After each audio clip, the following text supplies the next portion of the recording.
The ancient Egyptians wrote their stories on scrolls made from papyrus.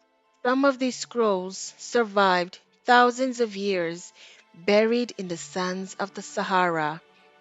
The tale of the doomed prince was one of them, but the scroll was damaged and the ending was lost. For centuries, no one knew how his fate ended until now.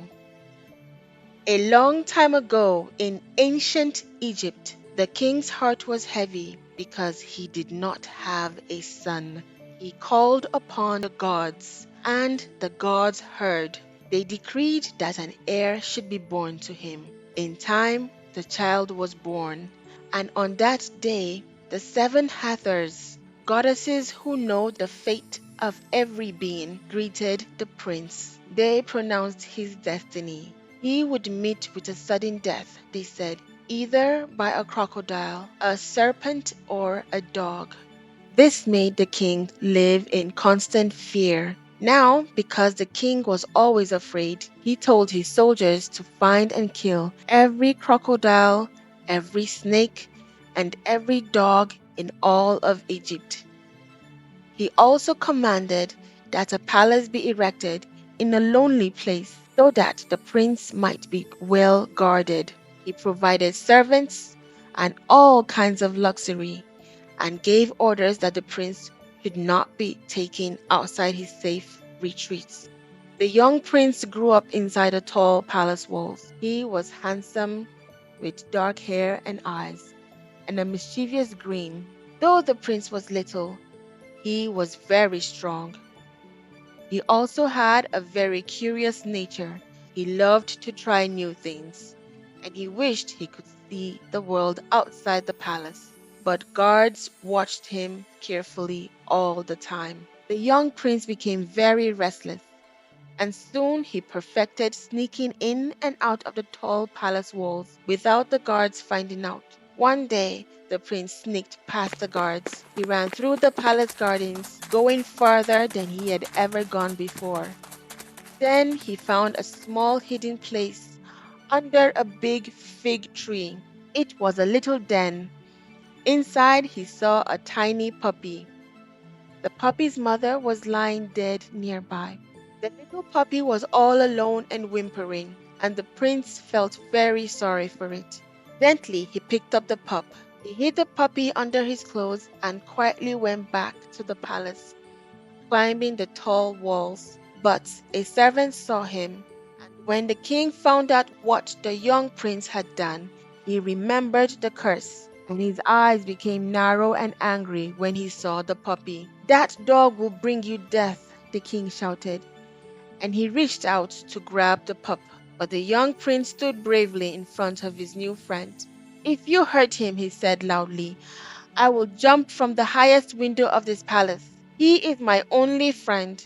The king felt a pang of sadness. His son had no one else to play with inside the palace. With a sigh, the king changed his mind. "Fine," he grumbled. "Keep the dog, but you must always remember the curse. Be very careful." The prince loved his little dog, and he called him Lucky. He refused to believe that his loyal friend would ever hurt him. As the prince grew into a young man, he became tall, handsome, and, as always, a little too sure of himself. He had heard stories of the world beyond the palace walls, and he refused to spend his life locked away behind them. His father, the king, begged him to stay. "This world is dangerous," he warned the prince. "You are cursed. Stay safe inside." But the prince only laughed. "I will not hide from life. Let fate find me if it dares." So he packed a meal, called for his loyal dog Lucky, and left the palace to explore the world. His journey took him far from Egypt to a land called Syria. In that land stood a tall, shining tower, and inside it lived a princess known for her magical powers, her beauty, and cleverness. Many brave men came from far and wide to win her heart, but her father, the great chief, had set a challenge: to earn his daughter's hand, a suitor had to climb all the way to her window at the top of the tower. The prince watched as one man after another tried and failed. Some slipped, some gave up halfway. He laughed loudly. Is that the best they can do? From her window, the princess saw him and frowned. He was so full of himself, and she did not like his attitude at all. The other suitors turned on him. If you think it's so easy, they said, why don't you try it? But the prince didn't even want to try climbing. He believed he would die young because of the curse. Didn't want to marry anyone if his life would be short. Then one day he saw the princess up close. Her long black hair cascaded gently along her beautiful neckline, and though she was veiled, he could see her beautiful hazel eyes right before she moved away from the window. Her beauty made him fall deeply in love, and suddenly he knew he had to try and win her heart, even if he was cursed. Now, when the prince first arrived in Syria, he had told the other men, I am the son of one of Pharaoh's charioteers. My mother died and my father married a mean woman who hates me. I ran away from home. He didn't want anyone to know he was a prince from Egypt because people everywhere had heard the rumors about the doomed Egyptian prince who would die young. The princess and her maids lived in a grand tower with 70 windows. It sat high on a cliff, 700 feet above the ground. To reach her, climbers had to go through three different levels. The prince had grown up in a tall palace with high towers of his own. As a boy, he often climbed in and out of his window without the guards noticing. So, when he saw the princess's tower, he thought, this will be easy. He stepped forward and began climbing the first level. The crowd below oohed and awed as they saw how easy he climbed. Quickly, he reached the second level. The other suitors, the ones who had fallen before, began to whisper angrily. Some were jealous, others hoped he would fall. As the prince started climbing the third level of the tower, he laughed and shouted down below. I climb better than all of you, he called. Watch and learn. He playfully teased the man who had failed before, proudly praising himself. The princess, watching this new suitor from her window, raised an eyebrow. He was so full of himself. He thought he was so full of himself. With a mischievous smile, she flicked her fingers and sent a small gust of wind to knock him off balance. The prince wobbled but caught himself just in time. Ha! Is that your best trick? He called out boldly. Princess smirked and sent a stronger gust of wind. This time he slipped and landed on his bottom. The princess giggled. This one is more fun than I thought, she whispered. The prince looked up and grinned. He began climbing again. Lucky his dog wagged its tail and then gave the prince a playful nudge upwards. And with one final push, the prince reached the window.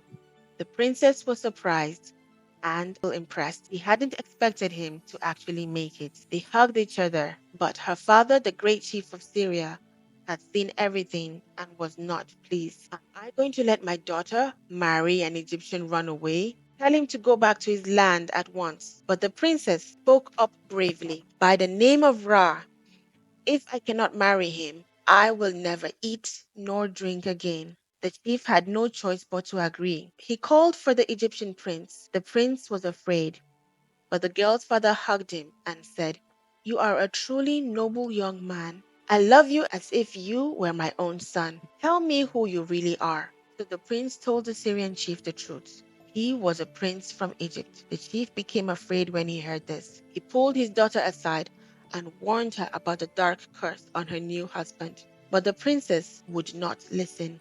She was in love. The great chief gave his daughter to the prince to be his wife. He gave them many beautiful cows and presents and a lovely house. Everyone cheered and danced. But one of the suitors the prince had laughed at was still filled with anger.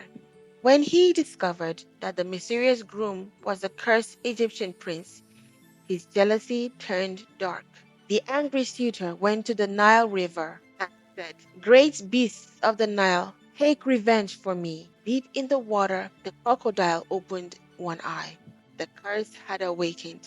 Suitor made a wicked promise. If you kill the prince, I will offer you the fattest cattle and juiciest sheep every moon cycle once I marry the princess. The crocodile, its jaws snapping with hunger, agreed and slid silently through the river towards the palace. That evening, the prince stepped outside to get some fresh air. Suddenly, with a mighty splash, the giant crocodile lunged from the river and snapped its jaws at him. But Lucky the dog was watching. He jumped out from behind some bushes and bravely fought the crocodile. Lucky was a strong dog, and he killed the crocodile. Lucky saved the prince from one of his dooms, but as the crocodile died, it bit the dog. Poison from the bite went into Lucky's blood. No one knew that Lucky would soon become very sick. The wedding celebration ended, and the prince and princess were very happy in their new life together. One night, as they slept peacefully, the princess saw Lucky. The dog was growling softly at his master, and this made her feel afraid for her husband. The next morning, she told the prince what she had seen, but the prince just laughed. Lucky would never hurt me, he said. He has been my loyal friend since he was a tiny pup. So the princess kept her worries to herself. For many months, the prince and princess lived happily. Then one day, a letter came from Egypt. It was from the king. He had heard about his son and his new wife. He wanted them to come to Egypt so he could meet the princess. The couple returned to Egypt. The people gave the princess a big welcome. Everyone was happy that their prince was safe and had found such a beautiful wife. There was a huge feast that lasted all day. When night came, the prince and princess went to their room and fell asleep. In her dream, the princess saw herself getting ready. Suddenly, she saw a snake slithering out of the hole. It was going to bite the prince. The princess quickly woke up.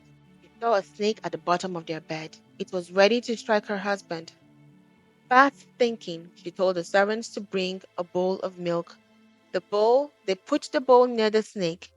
The snake drank the milk and honey. It rolled over and couldn't move. The princess grabbed a sharp knife, killed the snake. She threw it into her bath water. When she was done, she woke up the prince. He was amazed to hear how close he had come to danger. One day, the prince went hunting with his father and his loyal dog Lucky. But something was wrong. Lucky growled at every shadow, his ears low and his eyes cloudy. They didn't know that the bite from the crocodile was making Lucky very sick and not like himself. The king narrowed his eyes. That dog is dangerous. We must put him down before he hurts someone, he told the prince. But the prince shook his head. He's just scared. He would never harm us. What they did not know was that the third doom had arrived, not as a crocodile or a serpent, but as a dark spirit sent by the gods to test the dog's loyalty. Suddenly, the wind turned cold. The sky darkened. From the shadows, a giant shadow beast rose, its eyes glowing red, teeth like stone blades. It roared and charged at the king and prince. Before they could move, Lucky sprang forward. He barked fearlessly and threw himself at the spirit. Dog and spirit clashed with fire and fury. They rolled, growled, bit and slammed into trees. But the spirit was too strong. With a terrible strike, the spirit hurled Lucky against a boulder.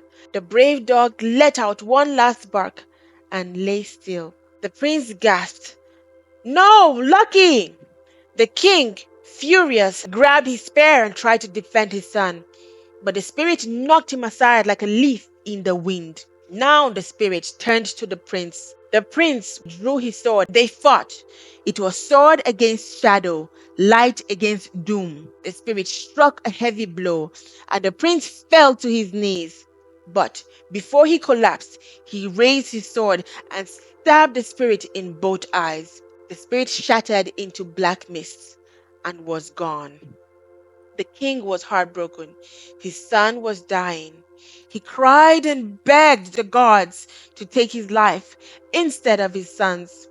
The seven Hathors felt sorry for the king. They listened to his plea, then whispered among themselves. They had watched the prince face every doom. They remembered the love of the king who had prayed for his son. They agreed one life would be taken, but it would not be the prince's. Suddenly, the prince gasped and opened his eyes. He was alive again, but beside him, the king was slipping away. His chest rose once, then slowly fell. The prince could barely breathe. Father, no, he whispered. My life began when you were born, my son. Let it end so yours may continue. And so the gods took the king's soul in place of the prince's. The prophecy had been fulfilled. And so the prince lived on. He and his clever wife, the princess, ruled with kindness and courage. And though they missed the king dearly, they never forgot his final gift. The end.